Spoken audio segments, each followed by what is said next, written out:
donc le Chiluch Yiladim, donc l'éducation de nos enfants. J'aimerais faire le point, donc résumer ce qu'on a vu la semaine dernière.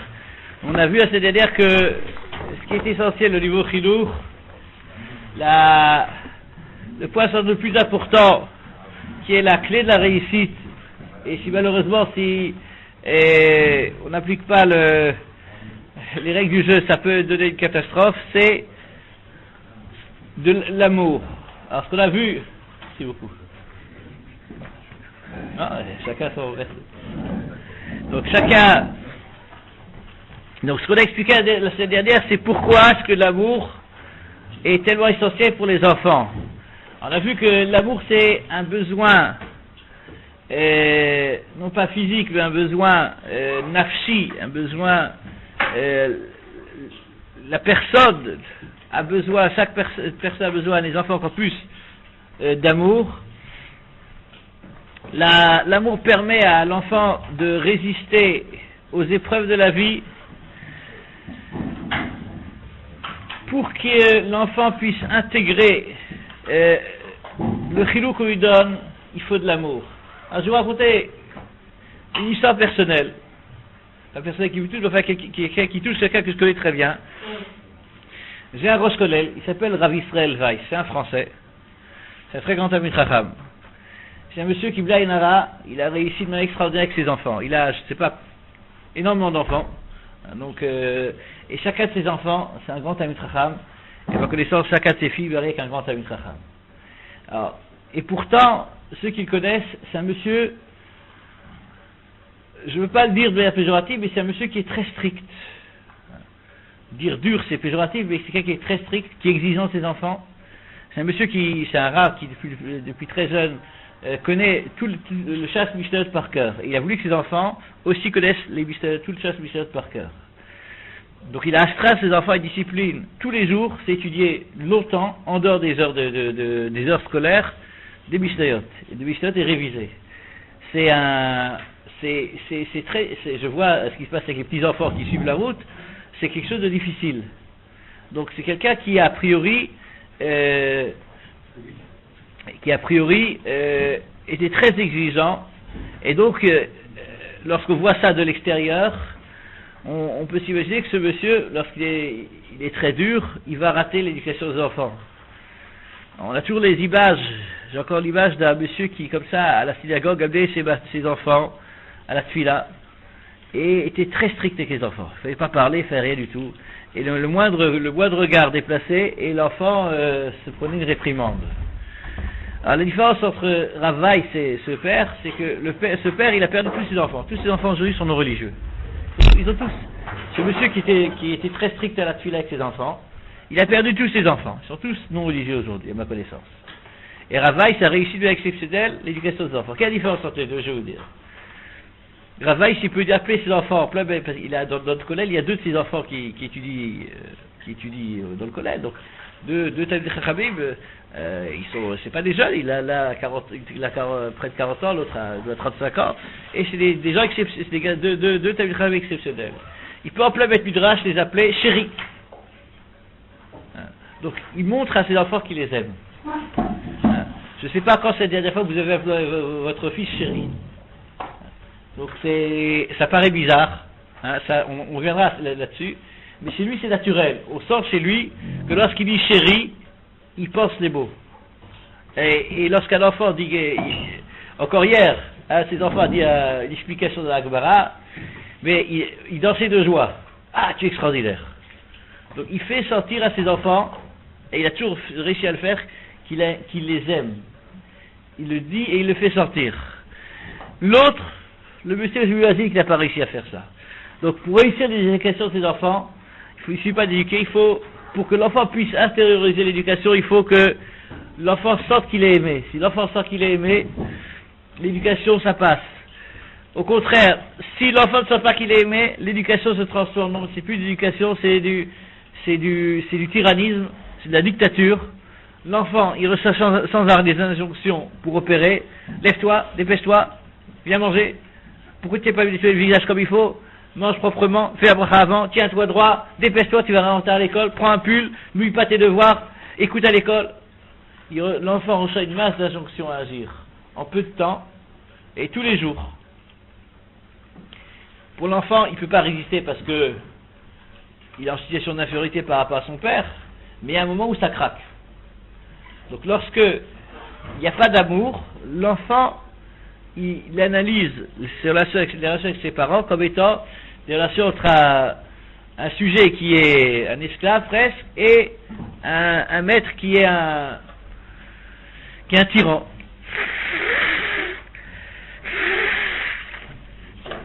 Pardon? Oui, oui. Mais aujourd'hui, tous les Israéliens du collège savent ce que veut dire chérie. C'est un collège israélien, mais... Non, chérie. Il parle en français avec ses enfants, c'est un français. Donc, donc c'est un résumé de ce qu'on a vu la semaine dernière. Lorsqu'il y a de l'amour, le fait qu'on critique un enfant, ça passe. Lorsqu'il y a de l'amour, un père peut faire des erreurs au niveau du chinour.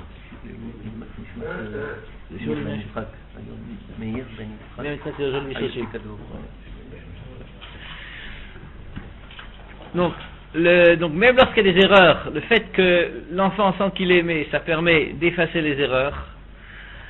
Le fait d'aimer ses enfants évite aux enfants le risque de quitter la route, de quitter le chemin que ses parents voudraient qu'ils suivent, le chemin que ses parents ont tracé.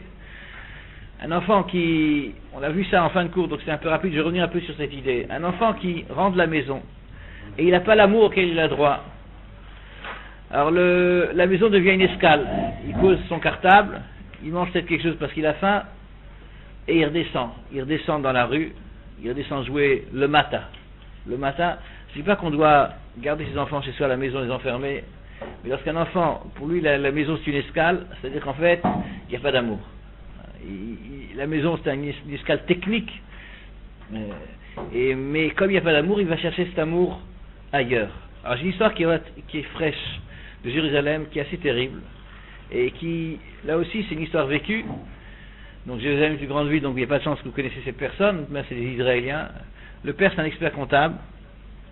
Les deux c'est des gens, des intellectuels, qui n'étaient pas du tout religieux, qui ont fait tchouva. Ils ont fait tchouva, mais ils sont arrêtés à mi-chemin, on va appeler ça à mi-chemin. Donc ils commencent à garder Shabbat, la cacheroute, etc. Ils ont une fille qui a 16 ans. Une fille donc qui est dans une école du Mamlarti Dati. Donc c'est une école où il y a des valeurs religieuses. Donc elle a quitté le Chiloni pour aller dans le Mamlarti Dati. C'est une fille à 16 ans. À 16 ans, je viens d'apprendre qu'elle a cédé totalement aux avances d'un monsieur de 40 ans. Donc elle a perdu quelque chose que pour une fille qui était irremplaçable à 16 ans. Et avec un monsieur qui, au bout de quelques jours, l'a laissé tomber, bien entendu. Il a pris ce qu'il a pris et il a laissé tomber. Alors j'ai dû m'occuper un peu de ce foyer. Je peux vous dire que le problème de ce foyer, c'est qu'ils n'ont jamais réussi à donner de l'amour à leurs enfants. Il n'y a pas d'amour entre les parents, malheureusement. Et non seulement entre les parents, il n'y a pas d'amour, mais entre les parents et les enfants, il n'y a pas d'amour. Donc il y a un moment où ça casse. Il y a un moment où ça casse, et lorsque ça casse, l'enfant, il va chercher ailleurs. Un enfant, les problèmes sont identiques au niveau des garçons et des filles. Donc un garçon peut faire des grosses bêtises et une fille aussi. Parce que lorsque l'enfant ne reçoit pas à la maison ce qu'il a besoin, cet enfant est en détresse, il va rechercher de l'amour, et il le recherche, même lorsqu'il pense que c'est un ersatz de l'amour, il pense que c'est de l'amour. Et malheureusement, très souvent, ces enfants quittent à tout ce qui est religion et deviennent totalement non religieux. Un autre point qu'on n'a pas développé avant, donc si vous voulez, le but du cours d'aujourd'hui, c'est de développer ce que c'est, comment donner de l'amour, ce que c'est l'amour. Mais encore un dernier point qui montre l'importance de l'amour. Pourquoi est-ce que c'est tellement important?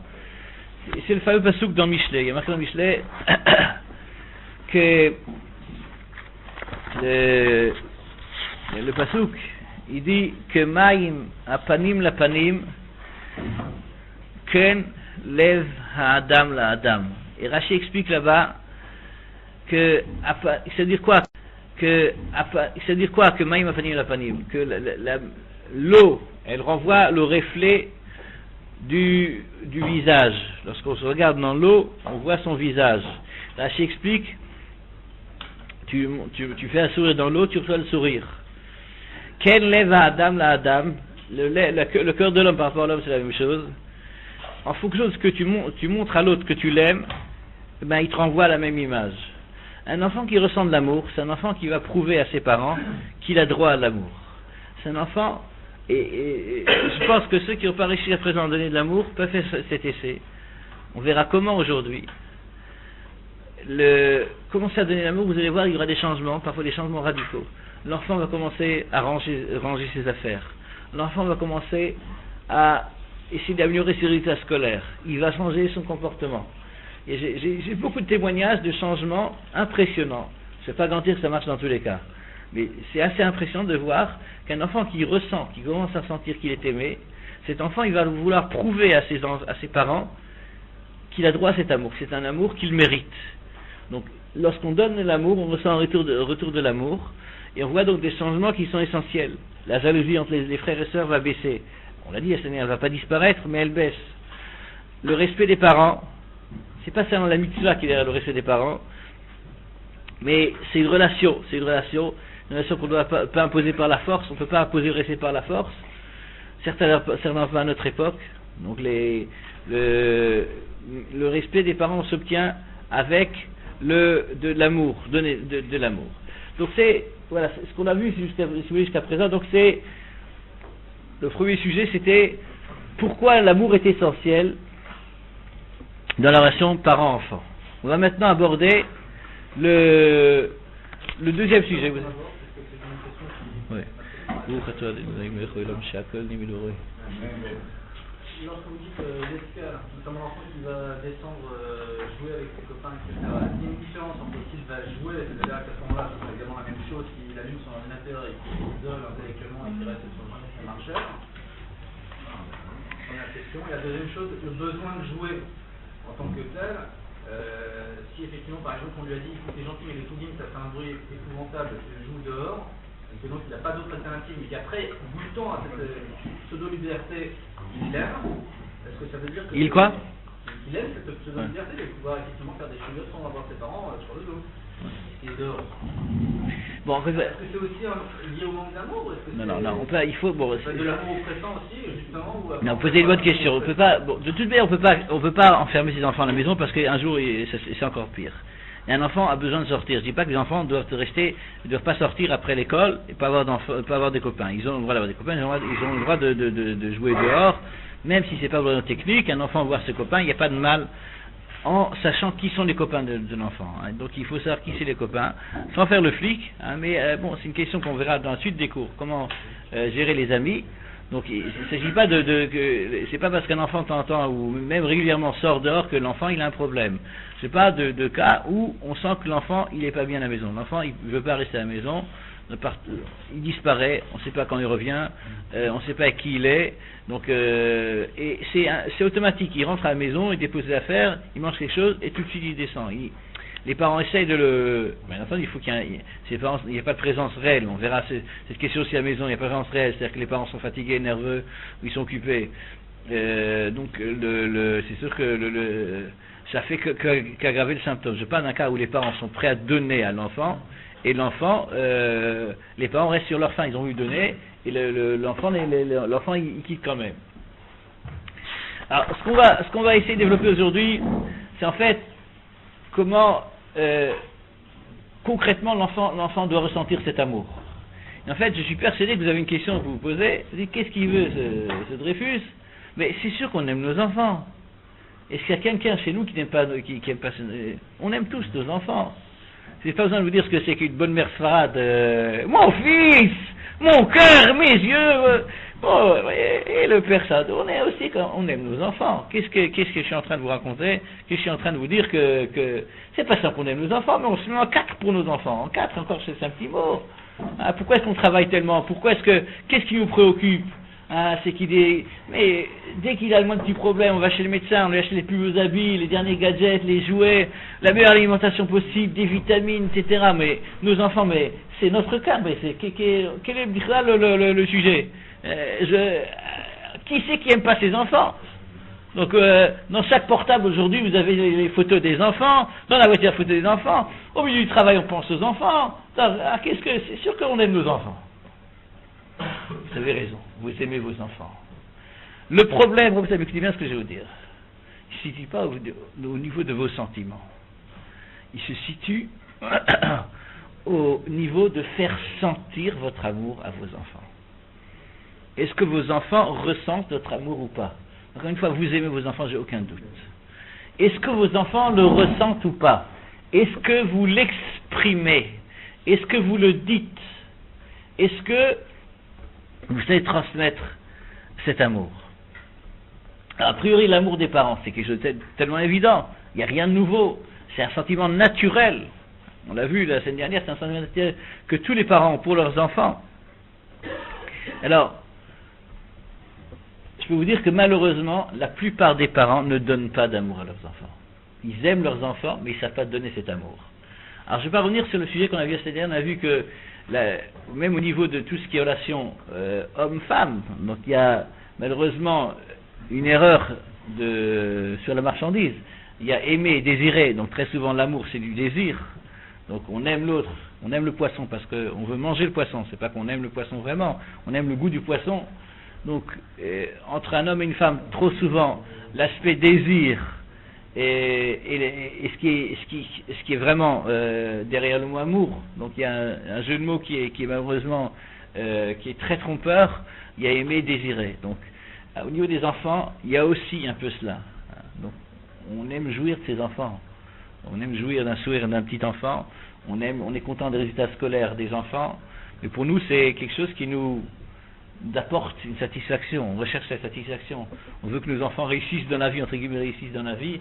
Est-ce que c'est seulement pour le bien des enfants ou c'est parce que on a notre ego? Maintenant, c'est un sentiment naturel. J'ai pas dit qu'on ne doit pas aimer jouir de ses enfants. C'est normal et c'est important que les enfants apportent une satisfaction aux parents. Je ne suis pas en train de remettre ça en question. Il ne faut pas lutter contre ça, au contraire, c'est quelque chose de positif. C'est bien d'aimer ses enfants. Il faut aimer ses enfants, aimer dans le sens même désirer ses enfants, jouir de ses enfants.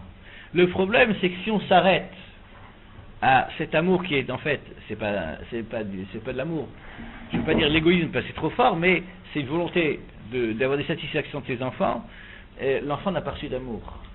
Ce qu'on est en train de voir, c'est comment donner de l'amour à ses enfants. C'est pas comment prendre, mais c'est comment donner. Donc il y a un test. Regardez vos enfants. Même un enfant de 6-7 ans. Si on voit qu'il a une joie de vivre, si on voit que l'enfant il est, on dit en français,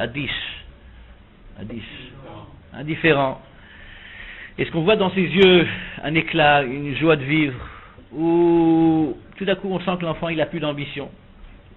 Alors très souvent lorsque la réponse est négative, c'est qu'il manque quelque chose d'essentiel et c'est très triste. Donc il faut savoir que trop souvent au niveau des parents, on se soucie des besoins de l'enfant, des besoins techniques, même des besoins spirituels. Je reprends l'exemple du père qui fait le flic à la Sina avec ses enfants. Il veut dire qu'il aime ses enfants, qu'il leur donne, qu'il les éduque, mais il n'y a pas d'amour. Donc il y a ici des besoins. On se soucie, on veut que l'enfant en hiver sorte avec un manteau pour qu'il ne prenne pas froid. On veut qu'il mange comme il faut pour qu'il ait un corps sain. On se soucie des besoins techniques, mais on ne donne pas d'amour à l'enfant. Donc on est prêt à acheter à nos enfants tous les derniers gadgets, les derniers jeux électroniques, tout ce qu'un enfant peut, mais tout ça c'est pas de l'amour. C'est pas de l'amour, donc on reparlera du problème de gâter ses enfants, mais le fait que nous mettons en quatre pour nos enfants, que nous soucions de nos enfants, pour l'instant ne veut pas dire du tout que les enfants perçoivent ça comme étant de l'amour. Je prends l'exemple des résultats scolaires. L'enfant peut très bien apprécier ça, que ses parents veulent, au niveau social, mon enfant c'est un fort en maths, mon enfant il est premier, je sais pas, aux 100 mètres, il court plus que les autres. Bon, c'est un objet de fierté les autres. Bon, c'est un objet de fierté. Donc le fait que les parents se soucient qu'il y ait des cours privés parfois dans certaines matières ou qu'ils aident les enfants dans des différents domaines, très souvent les enfants analysent ça comme étant non pas, ils se soucient pas des enfants, mais ils se soucient de leur propre réussite. La réussite ça passe par une image sociale, c'est les enfants réussissent partie de cette image sociale, et les enfants ils peuvent être très critiques à ce niveau. Donc, alors là, donc, ce qu'il faut savoir c'est que même les cadeaux donner à des enfants ne veut pas dire qu'on les aime. Donc, je ne dis pas qu'il ne faut pas donner de cadeaux de nouveau. On verra comment donner, etc. Donc, le fait de donner des cadeaux aux enfants ne peut pas remplacer l'amour réel. Donc, un enfant a besoin de cadeaux, mais ce qui est beaucoup plus important pour l'enfant,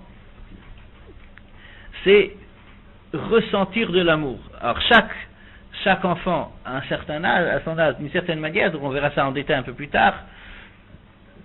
Et lorsque l'enfant ne ressent pas cet amour, même s'il y a une montagne de cadeaux, ça ne peut pas remplacer l'amour. Pourquoi est-ce que le cadeau ne remplace pas l'amour? Parce que l'amour, c'est donner à l'enfant un support, donner une tmicha en français, un soutien. Un enfant, il a besoin de soutien, on l'a vu lors du premier cours, il a besoin de sentir, un enfant est toujours en recherche de son identité. Un enfant ne sait pas qui il est. Il ressent qui il est en fonction des compliments qu'il reçoit. Les compliments, il les reçoit principalement à la maison. Donc le fait de dire à un enfant, papa, il ressent ce que tu as dans ton cœur. L'enfant va sentir qu'il y a quelque chose qui se passe au niveau de la communication. Donc le fait de donner à un enfant, c'est pas se soucier de tout ce qu'un enfant veut. J'ai eu cette semaine encore, vous savez, je ne peux pas rassembler toutes les images que j'ai, mais je vais vous donner une image que j'ai eue encore cette semaine, dans une conversation téléphonique avec une dame de Paris. Bon, elle devait un instant s'arrêter et me donner un numéro de téléphone, donc elle devait chercher le numéro de téléphone. Et j'ai entendu le fils, un des enfants, un enfant, un jeune adolescent, il a demandé quelque chose à sa mère, et sa mère lui a dit 2 minutes. Et j'ai entendu un cri. Non, pas dans 2 minutes, tout de suite! Bon, ça fait... et c'est en France, sans en arriver à la chutzpah israélienne. Non, tout de suite! Pas dans 2 minutes. Moi, c'était un coup de poignard. Entendre un enfant s'adresser comme ça à ses parents, c'est peut-être vieux jeu, mais je pense pas qu'un enfant doit parler comme ça. Mais cet enfant, il a été habitué à ce que sa mère, ses besoins techniques, elle les exauce, elle y cède tout de suite. Mais si un enfant parle comme ça à sa mère, c'est que les parents n'ont pas réussi à créer une relation au niveau affectueux. Lorsqu'il n'y a pas d'affection, lorsque l'enfant ne sent pas de la chaleur, alors au bout d'un certain temps, donc la relation, elle s'inverse. Je m'imagine que cette phrase, cet enfant l'a entendue trop souvent. C'est bien une phrase qu'il a ressortie à ses parents. C'est une phrase qu'il a entendue trop souvent du côté de son père ou de sa mère. Et à un certain moment, il la ressort. Et lorsqu'il la ressort, c'est trop tard. Donc le travail, je tiens à préciser qu'il n'est jamais trop tard pour commencer. Donc même lorsque les enfants sont des adolescents, on peut toujours... c'est sûr qu'il vaut mieux commencer dès le plus jeune âge, mais on verra que même il semble être tard, il n'est jamais trop tard pour commencer une relation. Donc lorsqu'un enfant n'a pas eu d'amour, il y a un moment, lors de l'adolescence, où ça risque de casser. Alors, cette relation au niveau des sentiments, le fait de donner une jouissance à un enfant.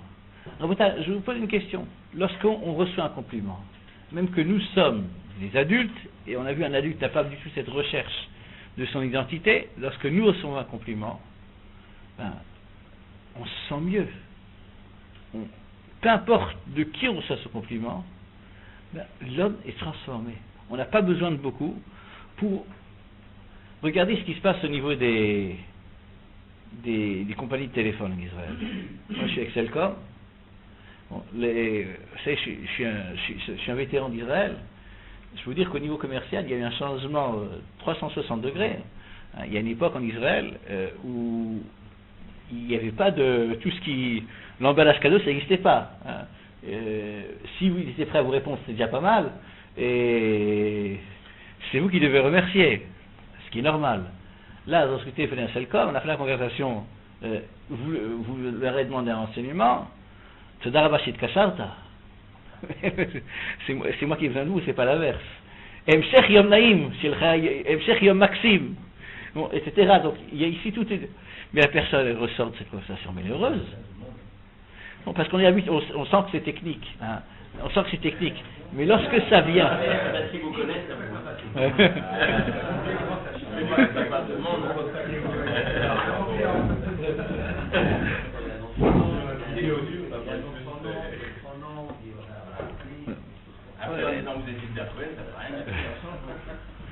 non, il y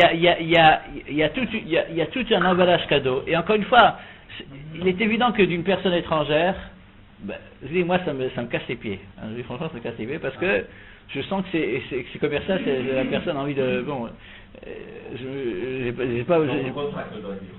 Oui, ensuite elle écoutait. Donc, mais malgré tout, s'ils le font, et si chaque fois que vous téléphonez, chaque client reçoit donc c'est que ils se sont rendus compte commercialement, ça valait la peine. Hein, ça liait la personne. Alors ça, c'est lorsqu'un étranger que vous ne connaissez pas, vous n'avez jamais vu, vous ne verrez jamais sans doute, qui vous dit quelques mots gentils, ça fait du bien. Alors imaginez-vous maintenant le bien que vous faites à un enfant lorsque vous dites un mot gentil. Alors, notre problème à nous, c'est que nous investissons dans nos enfants. Encore une fois, je ne suis pas en train de critiquer. Je dis pas que nous pensons pas à nos enfants. Nos enfants, je suis persuadé chez nous tous, sont notre première préoccupation. C'est ce qui nous concerne le plus. C'est la chose qui nous tient le plus à cœur. On n'est pas des gens pour lesquels l'argent passe avant tout. On est des gens, je pense, on a tous cette idée que les enfants, c'est ce qui est le plus important. Donc, et on s'investit dans nos enfants. Alors pourquoi est-ce que les enfants, malgré tout, ressentent pas qu'ils ont reçu d'amour? Alors, c'est parce que, je vous l'ai dit, il y a un manque de savoir-faire, une absence de mots qui viennent montrer qu'on aime nos enfants. Il y a marqué dans la Gemara, matana toval chavero tarich lodio. Donner un cadeau ne suffit pas. Il faut dire à l'autre, je t'ai donné un cadeau. Parfois on rend service à quelqu'un, la personne ne le sait pas.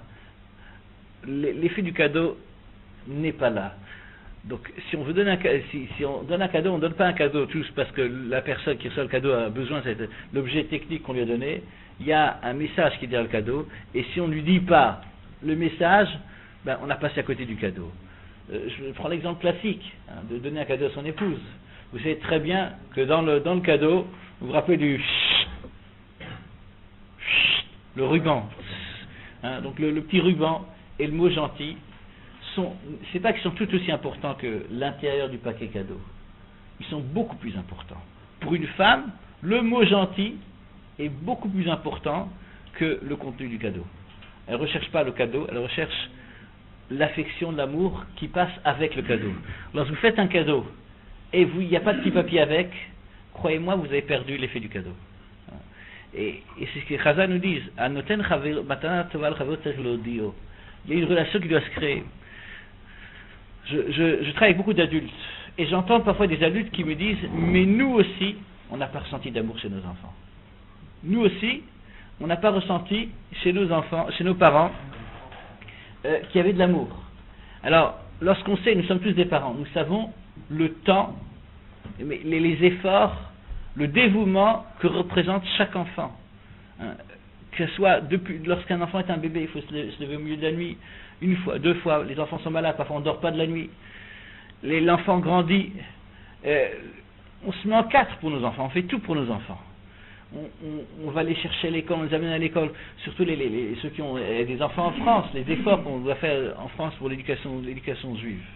Donc il y a un travail immense qui est fait, et on ressent, on écoute, on entend très souvent chez les adultes d'aujourd'hui, moi je n'ai pas reçu d'amour. Alors comment est-ce possible que quelqu'un qui a été couconné, qui a été chouchouté par ses parents, il puisse dire j'ai pas reçu d'amour? Alors je vais vous raconter une histoire il y a quelques mois, j'ai parlé avec un adolescent qui est la quinzaine. Et ce garçon s'est plaint que ses parents ne l'aimaient pas.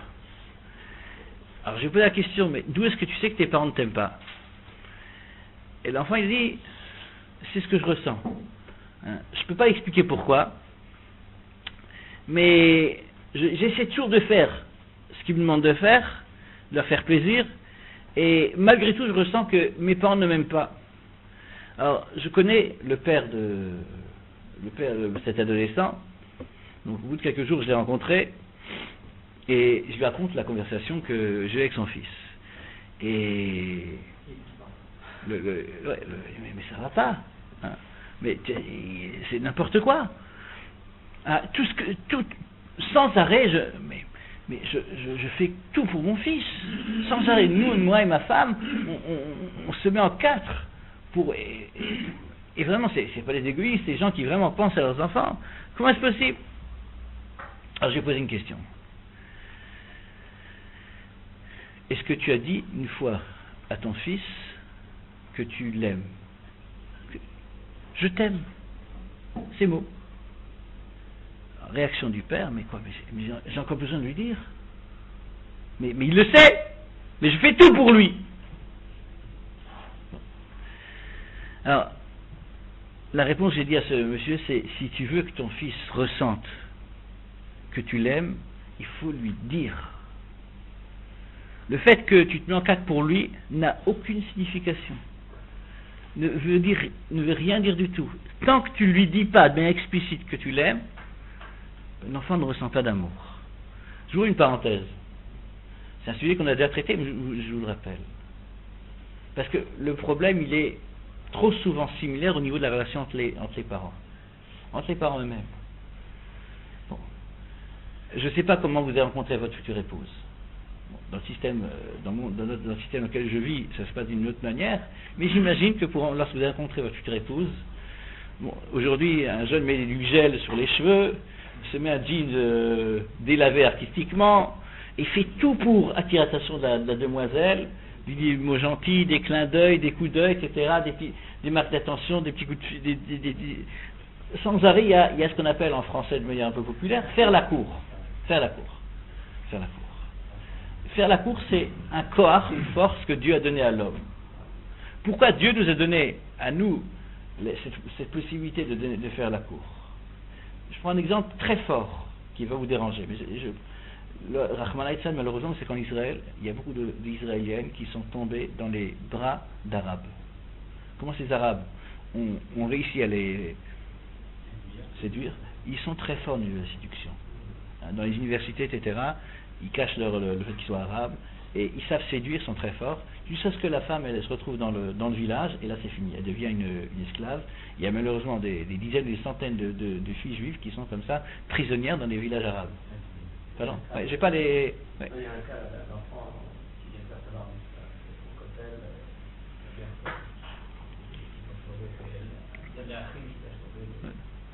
Non, comment est-ce qu'ils y arrivent? Comment est-ce qu'ils y arrivent? La séduction. Donc nous savons séduire, l'homme sait séduire. Dieu a donné à l'homme cette possibilité de séduire pour, après le mariage, Rabotaï, après le mariage, séduire son épouse. C'est quand la dernière fois que vous avez mis du gel dans vos cheveux, le soir à la maison pour séduire votre épouse? C'est quand la dernière fois que vous avez cette atmosphère de séduire, de séduction?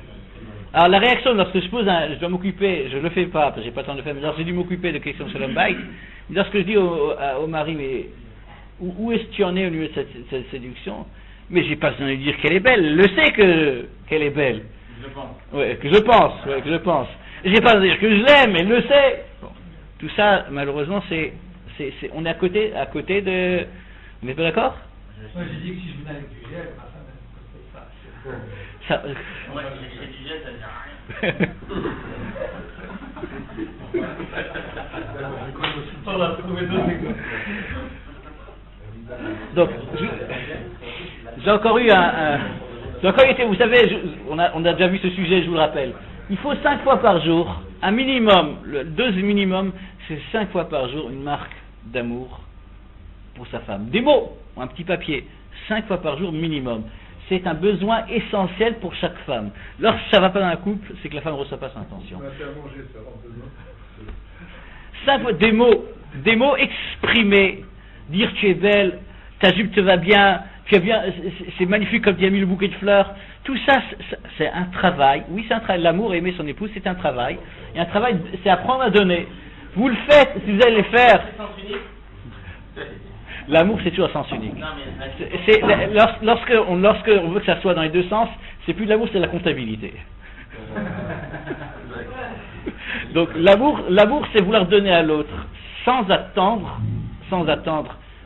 Pas un compte perte et profit ou un bilan annuel ou mensuel ou quotidien. Si vous redonnez. Alors j'ai fait une série de cours, donc peu importe, par Anana, et j'ai donné ce truc. Je peux vous dire que j'ai eu des appels des épouses. Mon mari l'a changé. Bon, Il est devenu employé. Mais ça marche. Mais ça marche. Ça marche. Et mais pourquoi est-ce qu'on le fait pas? Parce que on se dit, comment est-ce qu'il réagit le macho? Mais moi je suis comme ça, je suis naturel. Hein? Non, c'est de l'égoïsme, c'est de l'égocentrisme, et c'est laisser son épouse insatisfaite, c'est tuer toute la relation qui est essentielle dans le couple. Et Nida, c'est ça, on a parlé de Nida, c'est penser 12 jours, s'exprimer d'une autre manière que par le corps, ce qui est essentiel pour une femme. Là où, de nouveau, faites une révision, je suis sûr que vous appliquez ces 5 fois par jour. Si vous ne faites pas, faites une révision, vous allez voir que les choses changent. 5 c'est minimum, il n'y a pas de problème. Et avec nos enfants, c'est la même chose. Nos enfants n'entendent pas de manière explicite qu'on les aime. On se soucie d'eux, et on va voir dans la suite que malheureusement, il y a l'inverse. Alors cette histoire avec cette adolescence, c'est une histoire qui est quotidienne. Je peux prendre beaucoup de personnes, leur poser cette question, prendre leurs enfants. Vous savez que je m'occupe lorsque j'essaie de communiquer avec les adolescents, je fais des cours aux adolescents, et trop souvent j'ai cette même réaction que les adolescents me disent « mes parents ne m'aiment pas ». Mais pour les plus petits, faire des câlins, ça correspond à dire je t'aime ou pas? Bon, on verra, on verra, mais je ne sais pas si on y va aujourd'hui, on verra comment aimer son enfant pas de 7 à 77 ans, mais de 7 jours à 77 ans. Donc comment, avec les différents âges, comment exprimer cet amour, hein, c'est important. Il est évident que faire un câlin à un enfant, un bébé d'1 an ou d'1 an et demi, c'est se faire plaisir à soi-même. Je ne dis pas qu'il ne faut pas le faire, hein, mais c'est pas l'amour. Hein. L'amour, jusqu'à un certain âge, il n'y a aucun problème à donner un bébé. C'est lorsque l'enfant grandit. Je n'ai pas de 15 enfants de 15 ans, je ne sais pas. Bon, on en parle. Ah, je vais vous répondre quand même quelque chose. Je vais raconter encore une histoire. Nous avions, lorsqu'on était un jeune couple à Bnei-Brak, on habitait dans un autre endroit. On habite dans un endroit qui s'appelle Rehov Rashbam. On habitait à Rehov Rashbam. Rehov Rashbam, on appelle ça, de manière péjorative, c'est le Vatican. Hein, c'est les purs et durs, les super orthos, vraiment à fond la caisse. J'avais un voisin dans le bâtiment. Parmi un super dur. Vraiment un monsieur qui est vraiment super méticuleux sur chaque chose, exigeant, etc. Je me rappelle jusqu'à aujourd'hui. On a eu une bonne relation avec lui. Et il nous a dit, une fois, vous savez, vos enfants, il faut les prendre dans votre lit. Pas d'enfant à 3h du matin qui se réveille, qui vient passer la nuit dans le lit de sa mère, c'est parfois de la gâterie. Je parle, Shabbat matin, Shabbat après-midi, que les enfants viennent, ressentent le contact, la chaleur physique du corps de leurs parents. Pas seulement à 1 an ou 2 ans, même beaucoup plus tard. Mais beaucoup plus tard, c'est important. Donc, je me rappelle que ma femme et moi, on était un monsieur qui a l'air tellement dur comme ça, tellement exigeant, et il a réussi, ses enfants sont blind magnifiques. Donner de l'amour, donc c'est encore une fois un exemple, on reviendra en détail dans la suite. Je réponds un peu à votre question, c'est pas seulement des câlins, c'est beaucoup plus que ça. Mais on a un problème, on a une fausse pudeur, etc. On essaie d'aborder cette question, pourquoi est-ce qu'on n'y arrive pas? Mais donc, ce que on est en train de voir, s'il y a un aspect essentiel, c'est de dire. L'enfant doit ressentir, entendre des mots. Pourquoi le ressentir? Parce que Rabotel, la critique, nos enfants l'entendent. Lorsqu'on n'est pas content, nos enfants l'entendent. Certains mots qui ne devraient jamais être dits sont dits lorsqu'un père perd le contrôle de soi-même, il se met en colère. L'enfant entend des adjectifs qui ne devraient pas être dits, jamais dits. Qui ne devraient pas être dits, jamais dits. Alors ça peut nous arriver de perdre le contrôle de nous-mêmes, ça peut nous arriver. Lorsqu'il y a de l'amour, on l'a vu la semaine dernière, tout ça, ça peut être estompé. Mais le problème, c'est que la critique, les enfants l'entendent, les adjectifs qui sont dérangeants, qu'on n'aurait pas dit à quelqu'un d'autre que nos enfants. Espèce de...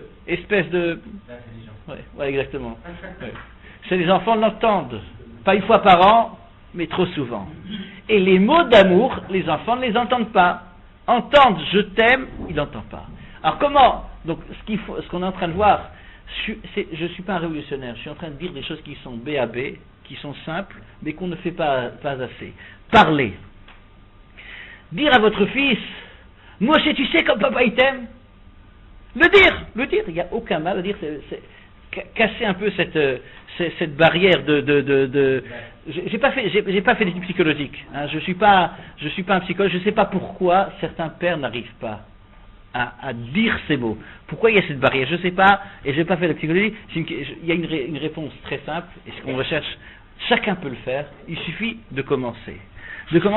Et si vous voulez vous assurer que je ne dis pas n'importe quoi, posez cette question. Entre à la maison ce soir, asseyez-vous à côté de votre fils. Il est couché, asseyez-vous à côté de lui. Dis-moi, Moshe, qu'est-ce que tu penses? Posez la question. Est-ce que tu sais que papa t'aime? La réponse risque d'être douloureuse. Et il veut dire non, je ne sais pas. Alors il faut tout de suite lui dire, mais Moshe, sache que papa il est fou de toi. Il doit l'entendre. Refaites l'essai au bout de quelques jours. Moshe, est-ce que tu sais que papa il t'aime? Oui papa. Et Dieu, comment tu le sais? Mais tu me l'as dit. Le dire, c'est tellement simple et on ne le fait pas. Alors dire à votre fils, papa il est fou de toi, papa il t'aime et il t'adore. Dire des mots, ne pas hésiter, ne pas être égoïste au niveau des mots. Au niveau de la critique, on est trop souvent tellement critique. Mais lorsqu'il s'agit d'apporter des compliments, on n'y arrive pas. Ah, bien entendu, donc il faut prouver à notre enfant. Vous achetez une friandise à un enfant. Je te donne ça parce que je t'adore. J'aime pas dire conditions personnelles, mais mon fils avait besoin d'un parapluie. J'ai un garçon, il a 14 ans. Il avait besoin d'un parapluie. C'est pas qu'il avait un besoin essentiel de parapluie, parce que quand c'est un parapluie cassé, c'est moi qui l'ai récupéré. Il n'est pas tellement cassé, il marche encore, mais bon. Il a demandé est-ce que je peux acheter un parapluie. Ma femme dit le fiston veut un parapluie. Il a besoin d'un parapluie, même si c'est bon, d'accord. Au début, je dis bon, on va lui dire parce que tu fais des efforts à la yeshiva, on te le donne parce que tu fais des efforts. Je dis enfin non. Pardon? Non. J'ai dit à ma femme, parce que c'est ma femme qui devait gérer ça. Tu vas dire au fiston, on t'achète ce parapluie parce qu'on t'aime. Pas parce qu'il pleut, l'ancien il marche encore, mais parce qu'on t'aime. Et demain il voudra quelque chose d'autre parce qu'on t'aime de nouveau. Il n'y a pas de risque d'overdose. Hein, j'avais dit auparavant, il n'y a pas, au contraire. Et notre problème à nous, encore une fois, c'est qu'au niveau de la critique, on fait de l'overdose au niveau des compliments. Imaginez, on n'arrive pas à les donner. Et imaginez-vous une maman qui est en train de préparer un verre de cacao pour le fiston dans la cuisine le matin. Et elle appelle le fiston ou la fille, Tipi, viens goûter le cacao que maman t'a préparé parce qu'elle t'aime. Chaque goutte du cacao va être un plaisir pour la fille. Mais si, inversement, viens vite boire ton cacao, tu vas arriver en retard à l'école. Bon, on a passé à côté. À chaque moment de notre relation avec les enfants, on transforme des actes qui sont des actes primaires en actes d'amour. Donc il faut apprendre à exprimer ouvertement nos sentiments. Non pas les garder dans notre carapace, casser cette carapace et apprendre à donner. Alors je ne suis pas en train de vous apprendre une technique éducative. Ce n'est pas une technique, c'est quelque chose qui est essentiel, quelque chose qui est vital. Dire à un enfant, dire à un proche qu'on l'aime, c'est que ce qui est essentiel. Bien entendu, il faut se varier. Pas chaque fois la même terminologie. Tipeee, je t'aime. Tipeee, non. Non, il faut, bien entendu, il faut cette décision de sortir naturellement. Il faut se casser la tête. Mais il faut savoir que lorsque vous dites une phrase gentille, une phrase d'amour à un enfant, le matin, toute sa journée va être transformée. Il ressort de la maison, il sort de la maison, mais il sent que ses parents l'aiment. Il sent qu'il est aimé. Il a un but. Alors ce que je vous demande, c'est de faire un essai. Si je me trompe, j'accepte la critique. Je suis prêt. Pardon? Ouais. Donc j'accepte la critique. Vous avez fait un essai. Il n'est jamais trop tard pour bien faire. Peu importe l'âge, les enfants ont besoin, les enfants, les adolescents, même les enfants mariés ont besoin, ont besoin d'entendre des mots d'encouragement de leur père. C'est l'exemple que je vous ai donné avec mon Roche-Colel. Son fils, son aîné, il a à peu près 40 ans. Mais je peux vous dire que ça fait du bien à un fils d'entendre de son père des compliments, peu importe à quel âge, et ça renforce encore la relation entre le père et le fils. Vous avez une question? Pour ma part, je sais qu'en tant qu'enfant, j'avais toujours été extrêmement dérangé par les marques d'amour que peuvent me porter mes parents. C'est pas normal, mais bon. Autant il y a une difficulté avec trop. J'avais dit tout à l'heure, il n'y a pas d'overdose. Moi, les enfants, ils ont une overdose. Aujourd'hui, ils me demandent d'arrêter. Moi, je suis là justement à la four. C'est plutôt bien vu. Moi, je suis là pour les camer à la four. Non, pas tout le monde. Ça s'appelle son thème, les affections. Je souhaite à tous les enfants cette souffrance.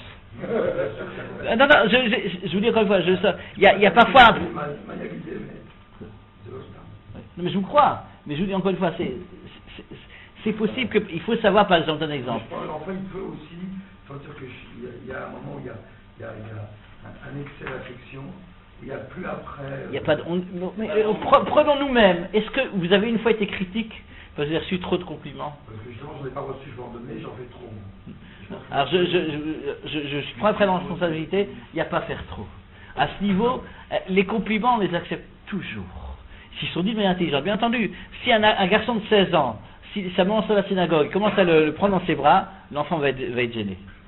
Parce que à cet âge-là, mes enfants, je les embrasse à la maison. Je ne vais pas prendre mon fils qui a 14 ans dans la rue et je vais l'embrasser. Même lorsque Shabbat, on bénit les enfants et on est dans une subra familiale et que les enfants, je les bénis, je sens que même le baiser par rapport en public, il y a quelque chose qui...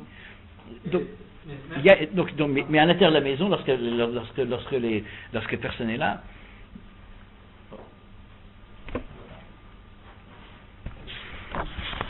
Moi, il y a quelque chose que l'argent est pas. pardon? Après les enfants. Je vais vous raconter encore une histoire. C'est une fille, c'est pas un garçon. De nouveau, j'ai parlé à des parents qui ont des problèmes avec leurs enfants de cette relation. Et le père, il m'a entendu, il me croyait pas. Non, ma fille ne manque pas d'amour, il n'y a aucun problème. Bon. Et la conversation s'est passée, c'était un soir. Il m'a raconté après, il est rentré à la maison. Il dit, je vais réveiller ma fille pour lui poser cette question, est-ce qu'elle ressent que je l'aime? Bon. Lui, ça le brûlait. C'est une vraie question. Je dis à un père, vous dites pas à votre fille que vous l'aimez, elle n'a pas assez d'amour, ça dérange. Bon, Mina Shamaï s'est réveillée d'elle-même, il lui a posé la question.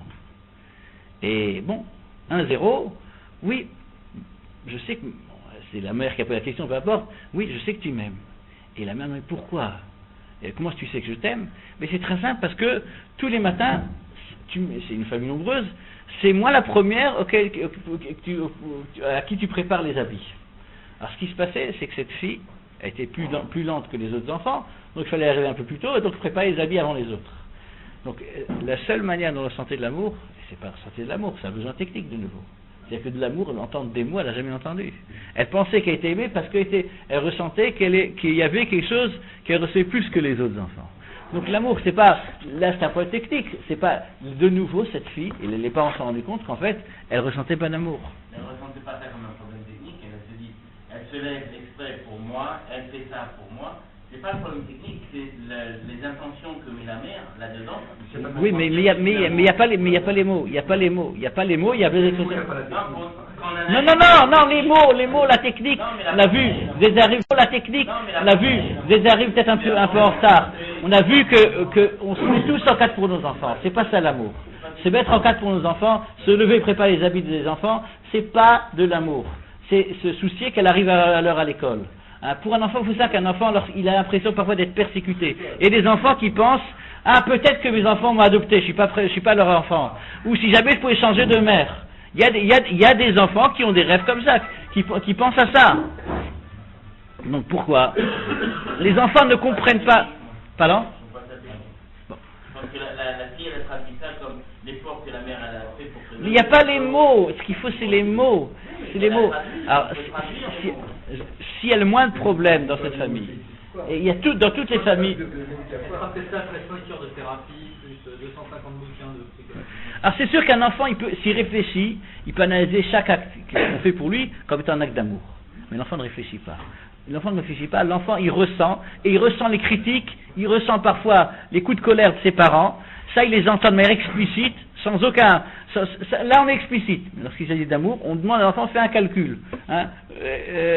Regarde, tu vois comme je me soucie de toi. Ouais. Dire à ces enfants qu'on est content d'eux, est-ce que c'est une façon détournée de dire qu'on les aime?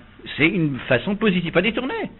C'est aussi, ça fait partie de l'amour. Le truc, c'est longtemps dans des bouquins qui marche super, c'est effectivement autant de la même manière qu'on commence à crier quand ils font du balagage, de dire extraordinaire, vous avez rangé votre chambre. Ouais, c'est essentiel. On viendra... Oui, c'est positif. On verra ça dans la suite. C'est essentiel. C'est aussi l'expression de l'amour. Donner des compliments, c'est de l'amour. On donne des compliments à quelqu'un qu'on aime.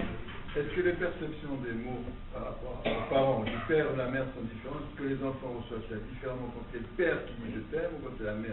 Oui, mais les deux... Non, mais je veux dire, l'important c'est que la mère dit tous les jours. C'est plus... C'est les enfants... Les enfants... Non, les parents, les deux, le père et la mère ont besoin de parler. Non, mais la perception elle est différente, mais peu importe la perception. Nous, ils ont besoin d'entendre. Peu importe comment c'est dit, il faut varier. Il ne faut pas être uniforme, il faut varier. Peu importe si c'est le père ou la mère qui disent. Des fois, je t'aime, des fois, je t'aime pas.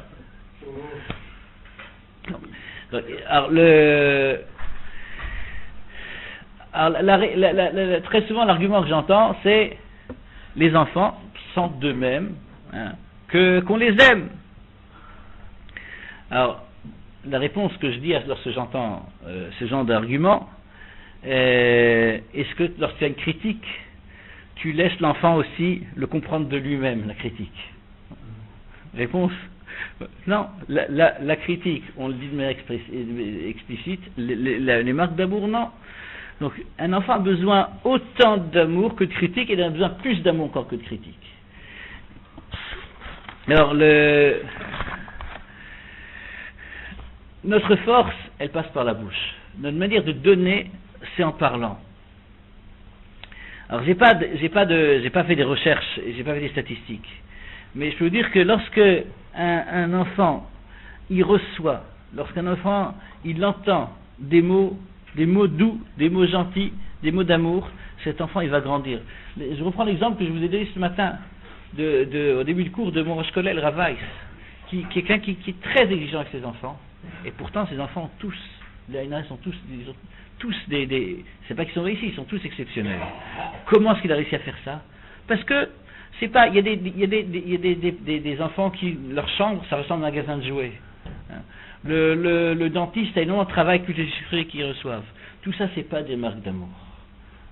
Je pense pas, je connais la maison de Rav Weiss, je pense pas que les enfants avaient beaucoup de jouets. Ils avaient des jouets, mais ils n'étaient pas gâtés dans ce sens-là. Gâter un enfant ne veut pas dire exprimer de l'amour. C'est pas parce qu'on lui donne des gourmandises, c'est pas parce qu'on achète des jouets, c'est pas parce qu'on se soucie de sa santé qu'on est en train de montrer de l'amour. Donner un enfant, aimer un enfant, c'est lui dire. Donc, maintenant il y a un point qui est essentiel, et avec ça on va terminer. L'amour doit être un amour inconditionnel. Dire à un enfant, je t'aime parce que tu t'es bien comporté aujourd'hui, c'est tout remettre en question. Ou la phrase, parce que tu as fait ça, je t'aime pas, mais ça veut dire qu'en fait c'est pas de l'amour. Parce que tu as fait ça, je t'aime pas. L'amour, c'est quelque chose qui ne doit pas dépendre du comportement. On aime un enfant parce que c'est notre enfant. À partir du moment où l'enfant ressent que l'amour, s'il est gentil, on l'aime, c'est pas gentil, on l'aime pas, c'est plus de l'amour. Donc, alors, on doit dire un compliment à un enfant lorsqu'il s'est bien comporté. Mais l'amour, c'est quelque chose qui est indépendant du comportement de l'enfant. Dire des mots, encore une fois, dire des mots, dire, exprimer, je t'aime, tu es fantastique. Mais qu'est-ce qui fait que je t'aime tellement? Comment tu expliques que je t'aime tellement? Et encore une fois, sans arrêt, il faut être créatif. Tu sais combien papa il pense à toi, tu sais combien je t'aime, tu sais. Dire à votre fils, ouais, le petit gadget, ceux qui sont arrivés en retard, vous le reçois maintenant. Dire à votre fils que vous priez pour lui. Dire à un enfant que vous priez pour lui. La petite fille du Chazonis. Dire à un enfant, vous savez combien ça va faire? Dites à votre enfant que vous priez pour lui, 3 fois par jour. Mais l'enfant, il va sentir au 7e ciel, c'est-à-dire que papa, il m'aime. Dire à un enfant qu'on l'aime. Dire, pourquoi je prie? Parce que je t'aime. Pas dire que je prie. Dire que je prie parce que je t'aime. Voilà. Donc ce qu'on a vu ce matin, ça tient une phrase. Notre problème, trop fréquemment, c'est que nous, bien que nous aimons nos enfants, nous aimons tous nos enfants, nous soucions tous du bien-être de nos enfants, nous n'exprimons pas verbalement notre amour, et un enfant il a besoin d'entendre de manière explicite qu'il aime, qu'il est aimé, qu'on l'aime, et pas une fois par an, pas le jour de son anniversaire, mais quotidiennement un enfant a besoin d'entendre de manière explicite des messages d'amour. Il reste qu'on arrive à appliquer et bien attention à cette prochaine, donc on essaiera de voir comment, aux différents âges, exprimer cet amour. Donc ça fera peut-être certaines questions. Un mot sur Pashat Shavua. On voit que Avraham Avinu Vagadala Shemecha, il y a marqué à la fin que, et Rashi explique sur ce pasuk que Becha Anichotem. Becha Anichotem, c'est quoi? Lorsqu'on enseigne le mérite de nos ancêtres, Eloké Avraham, Eloké Yitzhak, Eloké Yaakov, avec lequel est-ce qu'on termine? Avec Avraham Avinu. Magen Avraham. Pourquoi est-ce qu'on termine avec Avraham? En quoi Avraham était plus que les autres? Tout notre être, notre fait que nous sommes des Juifs, on tient à nos ancêtres Avraham, Yitzhak, Yaakov. Comment se fait-il qu'on arrive,